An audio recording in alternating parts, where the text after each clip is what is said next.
Alors, sixième plante, c'est le radis. Je ne sais pas si vous l'aviez identifié, parce que souvent le radis, comme on le récolte au moment finalement où la racine est la meilleure, c'est-à-dire vraiment toute tendre, la plante au-dessus, les fans n'ont pas eu le temps de trop se développer. Bah là, du coup, je ne l'ai pas récolté. Donc c'est des radis que j'ai semés à la volée en même temps que les roses trémières. Donc revenez au début de la vidéo, je vous explique comment je fais. Je mets simplement le, le paillage en place et puis je sème direct.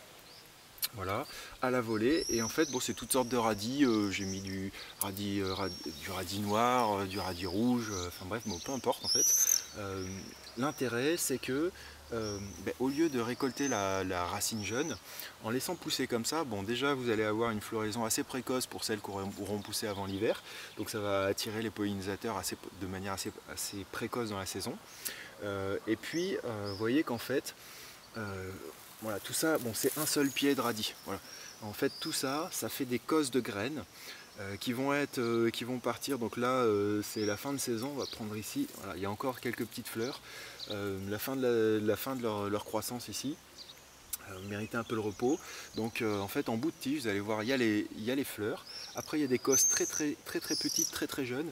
Et puis plus on va remonter le long de la tige, et plus vous voyez ici les cosses vont grandir en fait.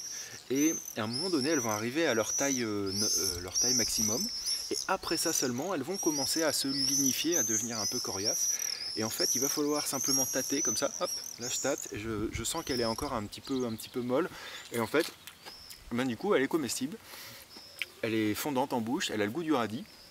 Selon les pieds de radis, ben, elles vont être plus ou moins piquantes.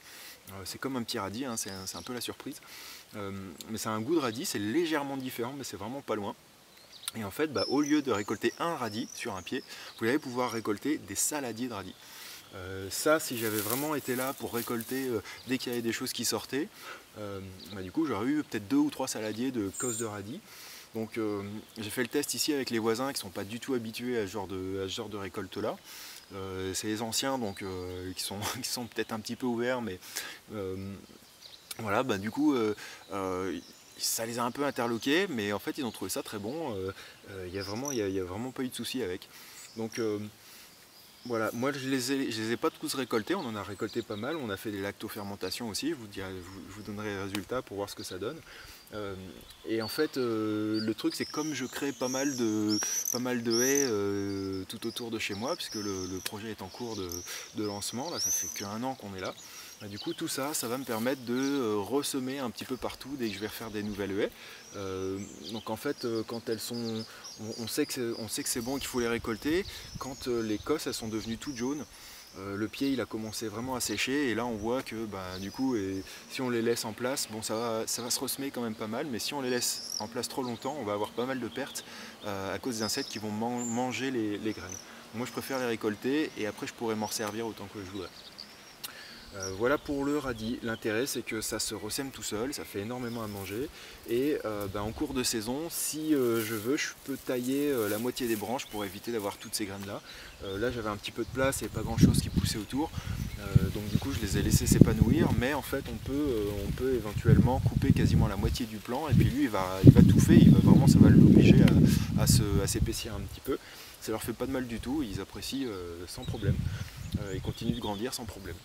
Voilà, donc une plante qui se ressème, qui fait énormément de matière comestible et puis qui produit de la matière à pailler. Voilà, l'intérêt avec à la rose trémière, elles ont le même intérêt au niveau de la structuration du sol, c'est qu'elles ont des racines pivots qui vont vraiment venir perforer dans la profondeur. Et puis vous voyez cette racine qui va grossir, donc là il y a certaines racines qui sont vraiment qui sont plus grosses que mon poing, quoi. À ce moment-là, ces racines-là, quand elles sont dans la terre et qu'elles vont mourir une fois que le pied sera mûr, mais elles vont laisser un espace vide, des matières carbonées, prêtes à se décomposer, à nourrir la faune, la microfaune du sol. Et puis elles vont en même temps, une fois qu'elles seront décomposées, elles vont laisser un espace vide qui lui va participer de l'aération du sol. Donc ça c'est très important comme type de plante.